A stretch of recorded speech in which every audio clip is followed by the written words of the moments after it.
So hello and welcome to the Lewis Nichols Show, and I'm so excited to bring on my next guest because she's done so much in her career and got more coming up, and you look absolutely amazing. Let's say hello to Sam Fox. How are you?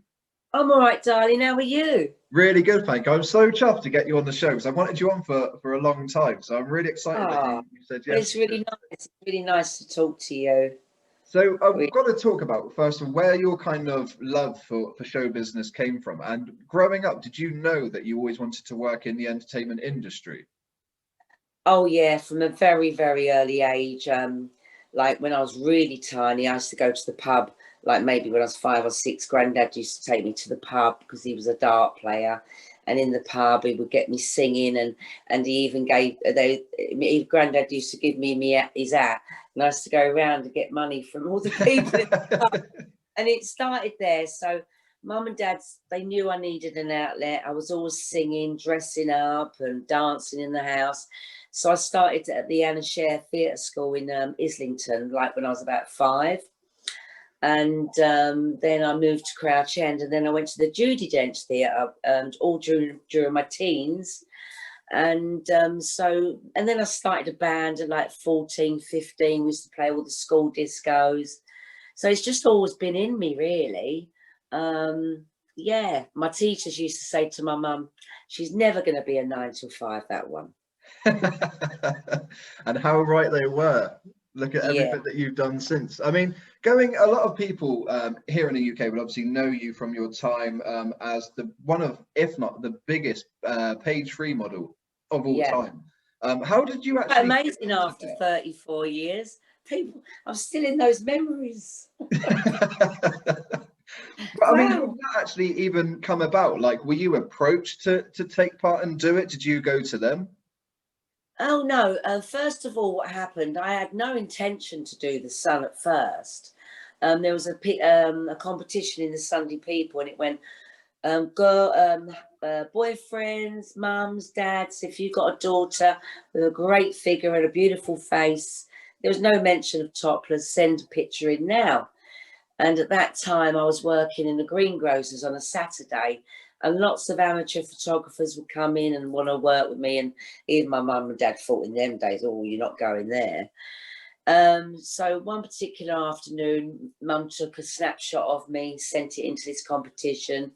And then suddenly I remember reaching the final 20. I was in the middle with 20 finalists. And then did extra shoots because then I got into the final 3. And in the end, I came second. I've always come second in everything. But I think by becoming second was the best thing because it was the Mirror Group newspaper. So the Sun stole me away, gave me a very lucrative deal at the age of, I was nearly 17, and a contract for 5 years. So I kind of knew in those 5 years, if I'm going to do it, I'm going to be the best, I'm going to make it tasteful, and I'm going to become a TV celebrity, do things. Whereas before, page 3 girls were always considered a bit dumb, which is so stupid. Just because you look pretty doesn't mean to think, it doesn't make you dumb. So then they approached me, and I signed the deal. The school did expel me, which was awful. But they did let me take my A levels, thank God. But going back into school to do that, it was like very weird feeling, very weird. My pictures was all over the sixth form common room. Like, my God, just about to go do my English exam. Oh my God! And one of the stories was, if I wasn't me, what would I be? And I wrote all about fame and celebrity and my dreams and my passions. And yeah, my teacher was like, during these times, Sam, I can really understand what this essay, how important it is to you, but you're still going to be expelled. The thing is, though, I mean, for you during that time, it literally catapulted you to huge fame. But you were saying there how young you were as well. Did you ever find that challenging to deal with? 1 minute going kind of unknown to suddenly being one of the Yeah. biggest names in the UK? Well, because of the acting thing at 5, and then all through my teens and always entering talent competitions, I appeared at the Val Bon at like 16 with a band called the Johnny Mars Band. And, you know, I was very mature for my age. I think because I mixed with a lot of adults, either in acting or musicals, things like that. And I was nearly 17. But people were doing a lot worse things than taking their tops off at the age of 16, 17. It just seems odd when I look back now. Yes, I guess it appears very young to people. But my mother used to travel everywhere with me. She always made sure my pictures were classy. Most girls would just turn up with a G-string, that'd be it. And most photographers would love it when I turned up, and I had so many great accessories from my mum, you know. And then my dad was my manager, so he accompanied me to a lot of business meetings, and they protected me from the seedy side of the glamour modelling, Yeah. which there has been, you know. But I didn't feel young. I felt very mature for my age. I don't think my mum and dad would have let me have done it if they didn't think I could handle it. And so far, 34 years since those days, I'm unscathed. I've got no regrets about it. As you watch MTV these days and watch pop videos these days, there's a lot worse. Oh my God. Even lyrics, you think, what? And my song, Touch Me, got banned by the BBC at first because I'm saying touch me. And you just think, well, I was a bit ahead of my time. But so was Madonna. You know, she was the sort of girl I was looking up to at that time. And then I broke America. And then my career, after 5 years of modelling, I was still in the music business. I've done 10 albums now, and I've travelled the world near enough every weekend doing a gig somewhere or some tour. So it's quite amazing, really. But how did that happen? Because obviously you were the biggest model in the UK, and then you broke into the music industry, and you took it by storm as well. Like you said, you had success in America. Your songs were charting. So where did that transition from model to singer and performer actually come about? Were you approached just to sign a label? Yeah, they saw me. I think I was on Wogan or Des O'Connor or something like that, and they were asking me about growing up, and I told them about acting and my musicals, and I said that I had my own band at 14 at school, and then suddenly Jive Records, they sent me a tape with Touch Me, and they said, we've had this song for a while now, and we feel we want to find the British Madonna, because I think she just had Like a Virgin out. So I auditioned. I think there was around 200 or 300 girls. There was some famous people, so famous people, like there was Leslie Ash there, and a few Wow. other. Yeah, there was a few famous people there. Anyway, I went in, I learned the song, and I loved the song Touch Me. It was great. I thought, I'm going to touch the world with this. And I went in and sang it, and the owner of the record company come in, the producer was there, and they were like always, you know, when you're blonde, you can't do anything else, can you? Apparently. They went, I can't believe it. She can sing. And right there and then they gave me a 5-album deal. And yeah, with the marketing, the promotion, the videos, it was amazing just to go from one very successful career into another. But I would never gone into a singing career if I couldn't sing. There's just no way, because I wanted to go out live with my band. That was always my dream. And so then in 1989, I did my first big tour of America, which was for 6 months. And I learned a hell of a lot on that tour, and I absolutely loved it. Because with modelling, you can only do so many pictures, work with so many photographers, but music, you can excel all the time. You know, you become a better singer, you become a better songwriter, you can become a producer, you get involved with video editing. It's something that never stops, and it's something that you'll never stop learning. And I'm still learning. You know, there's still things that I'm learning today especially with new technology. You know, years ago, I used to travel with my little 4-track, with my little cassette in and write songs.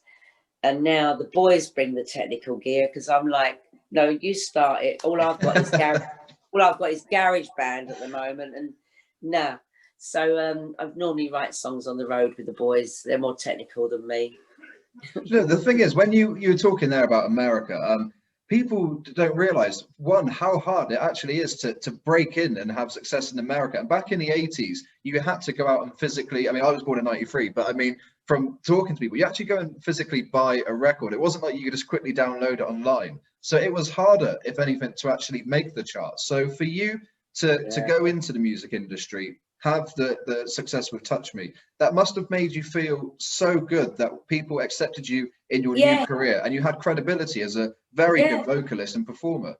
It was great because in England it was very slow. I couldn't get on a playlist, and a lot of people took the P. There was like DJs like Chris Tarrant scratching it off the radio, saying this is never going to be a hit.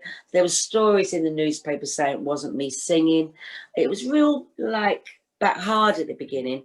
So when it went to #1 in 17 countries across the world, then England started to play it. Yeah. Oh, it must be good. She's broke America. She's #1 in France, Italy, Spain, Australia. Oh, there must be something good in this girl. Oh, she can sing.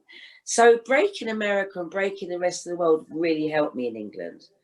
Although in England, people have still got this. They just cannot forget me 34 years ago.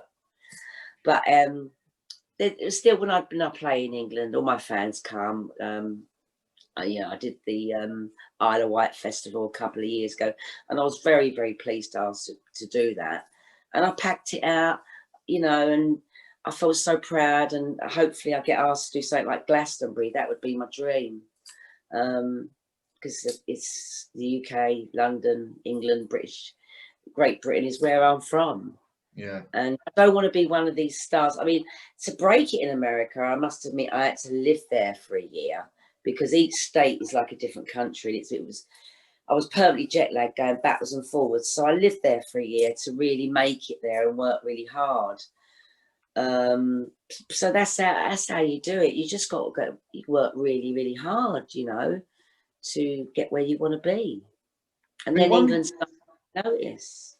I was going to say, one thing I love about you is, because like I said, I wanted you on the show for a long time, and I've seen you in different interviews and stuff. And like you said, people have a misconception of models, that they're not going to be intelligent or have nothing about them. And you've always had a fire and determination to just smash every project that you worked on. And I've seen you in an interview with, I think it might have been in Finland, with probably the rudest interviewer I have ever seen. And you just made him look so small, which was incredible. I don't know.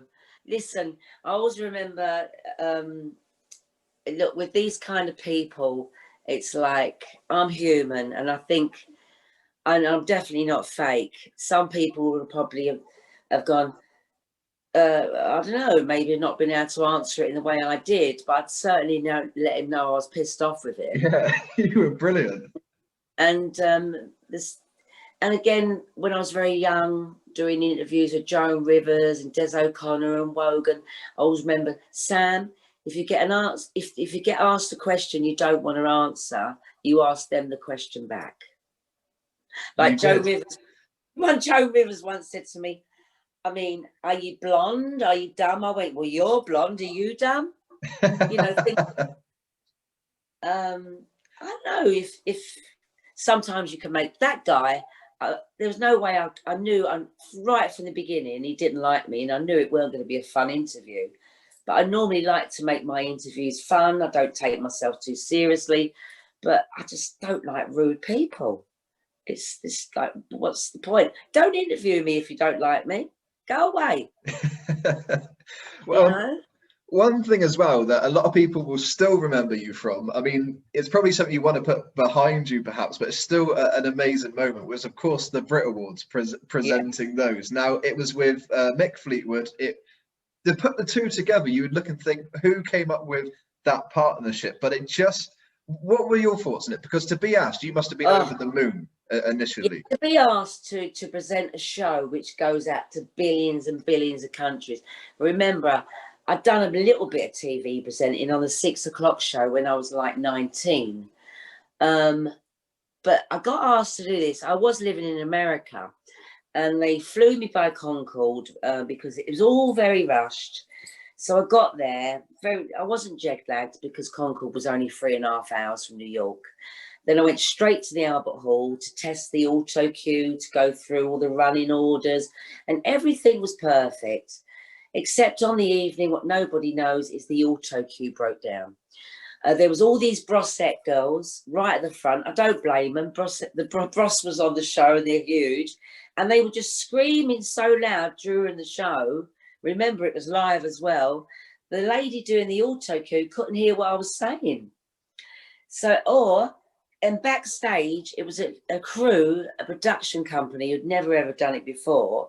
So I'd say, now I've got paperwork and I'm looking down. Oh, now everybody, the 4 tops. And then Boy George walks in and he said, I'm the 5th top. And I'm thinking, no, that weren't my fault. That's what I was told to say. And there's a lot more about it in my book. Let's just say that Mick Fleetwood wasn't very helpful during the whole thing. I just wanted it to swallow me up. But no, it's still probably the most talked about Brits ever. So good. I mean, the thing, you know, we looking back now and you're talking about reflecting on it and you can kind of laugh about the situation. However, I mean, you were really not treated well by the press after that. I mean, you were just hung up to dry, essentially. Do you know what? I was waiting for that moment because at that time, remember, I was been a successful page 3 girl. Then I went to move to America and I got bad publicity for that. Sam leaves England for America. And I wasn't leaving England. I wasn't going to live in America. I was going to work and live in America. And you try going to New York 3 times a week and working. I mean, wherever old you are, it's really hard. And then I did the Brits. And you know when they say the press have been so lovely to you, but you waiting for that day when then suddenly you do something and the love goes like that. Yeah. And it takes a while to get it back. And I think for a lot of years, I didn't talk about the Brits. I got so sick of it because every year it came on. But then I thought, no, I need to let people know the auto cue wasn't working. It was a live show. And what I had to deal with backstage and the people, they were sending me wrong guests on. It's not my fault. You know, it's like, and to remember, how long is that show? 2-hour show or something? Yeah, it's long to be presented. I mean, I feel quite proud about it now. At first, I was embarrassed because what I read in the paper, it felt like the love from the British press were not liking me anymore. One, because I was living in America, and she really she didn't do that very well, did she? You know, and they didn't want to write about the auto cue. They didn't want to write about the backstage. And if I was told the 4 tops, of course I'm going to say the 4 tops. And then something, I can really laugh about it now with Boy George walking on saying, I'm the 4th top. But the thing is, as a presenter, you were the only one out of the 2 of you that made fun of it on the show. And that made it work. I actually think you did a really good job watching it back. Listen, mate, I tell you what, it was one of the hardest things, the most nerve-wracking things I've ever done in my life. But I'm one of them people, I love doing things which are different, and I really try my best. It's like, do you want to climb Kilimanjaro tomorrow? Yeah, I'm the type to climb it. Do you want to put a spider in your mouth from the jungle? Yeah, I'll put a spider in my mouth. Do you know what? You live once and you just got to go for it, ain't you? You know, you really have. And okay, they talk about it every year. But I must look back. It was 1989. And I think the fact they talk about it all the time, and it's probably one of the most famous Brits ever. Yeah. So I look at it like that as an accolade. Well, you just mentioned there, obviously, I'm a celebrity, get me out of here. When they announced you on the show, I couldn't believe it. One, you were going on there, but you were brilliant. So when you went on the show, you met Ant and Dec, what were your initial thoughts? Because even though you watch it, I guess you never know what it's going to be like until you've done it. Yeah. Yeah, I mean, I've always loved Ant and Dec. I think they're brilliant. But on that show, when they walk in and tell you who's going and who's staying, suddenly Ant and Dec become these serious people. And then they come down in the morning. You've all got to sit there and wait who's been nominated, and they're all serious. They look at you like this, and you almost, it's me. He just looked at me. No, they were lovely to work with, and whatever people say, it is real. There's no, oh, I bet you get pizzas in there. I bet you get this. You don't get anything in there. It is pure survival. And that's one of the reasons I did it. I really wanted to fight my fears of snakes, spiders, sleeping, and just to sleep out in the open and be in such a beautiful place. And I'll probably never have that experience again. And if I did it again, I would love to do it again. I really, really enjoyed it. I got something from it, you know. I really Who was your favourite campmate that you were in there with? The person that you bonded with the most? Oh, she's had some weird publicity of late, I've got to say. But I got on very well with Kim Woodburn. I love Kim. I absolutely love Kim. And poor Kim on Big Brother. I felt so sorry for her, and I felt she was really ganged up on. I mean, I know there's a lot of people who don't like her because of it, but you know, unless at the end of the day, she was a pensioner. She's a 76-year-old woman, and they should have showed her a little bit more respect. And they didn't show half the things they said to her, because I speak to Kim all the time. And even when she went on Loose Women, you heard on the radio that they were saying, ask her this, God, you know, it was all very like these women just ganging up on her, and I felt so sorry for her. I rang her straight after. My mum was even writing into Loose Women saying, how dare you, you know, and but she's got such a lovely heart. If you read her book, she's had such a hard life. Not very nice, I must say. It's not good to mention on a radio show. It is to keep it up, but she's a survivor, Kim, and she's a great character if you get to know her. She's very camp, very funny. Whenever she stays with me, I clean my house for about 2 days. I loved it. We've wanted her on the show for a long time. We've just never managed to get contact, but she's so funny. And I watched. I know her agent. I can contact her agent for you. But I mean, you did Big Brother, Celebrity Big Brother, so you know more than anyone, I guess, watching it back, what they can edit together, what they choose to do. Of course, of course.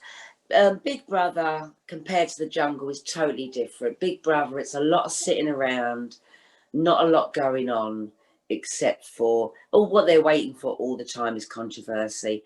And I thought, I'm not going to get involved in all that unless I see somebody bullying somebody who's bang out of order. I'll get involved, but if it's not my argument, I'm not going to get involved. And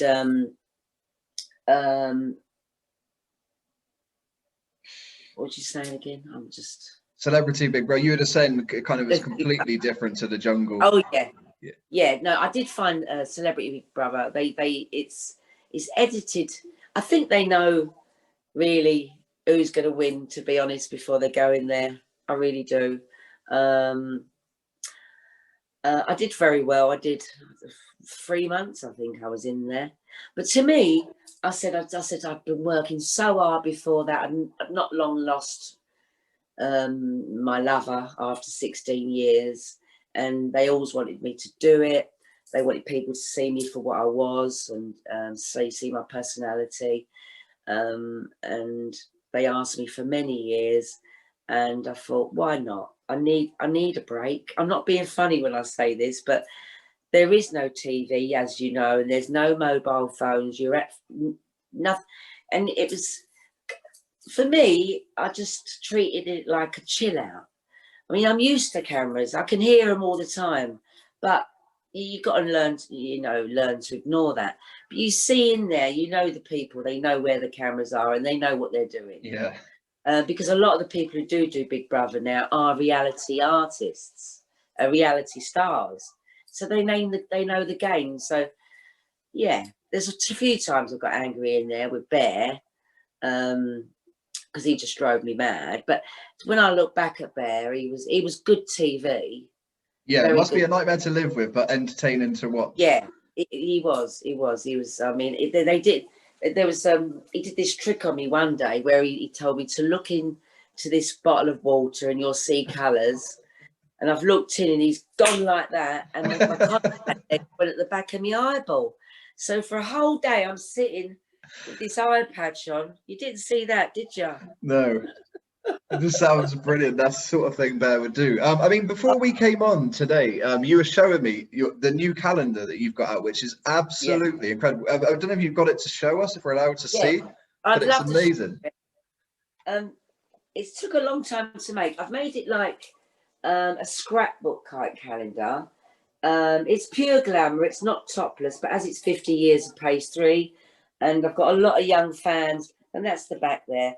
Most photographed British woman of the 80s, The Guardian. How posh is that? And that's back, and let's just show you January.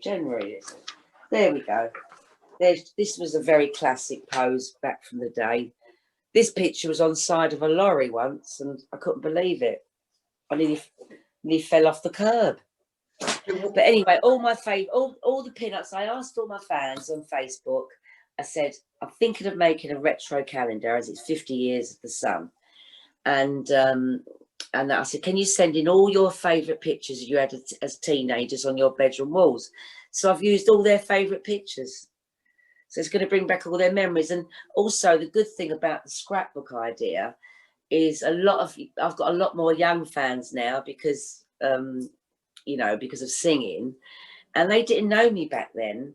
So inside there's loads of different stories what happened during those times. Like, there's one where I got my boobs insured for $1 million, and I got Lloyd underwriters with 2 bowler hats on them, and just really fun things.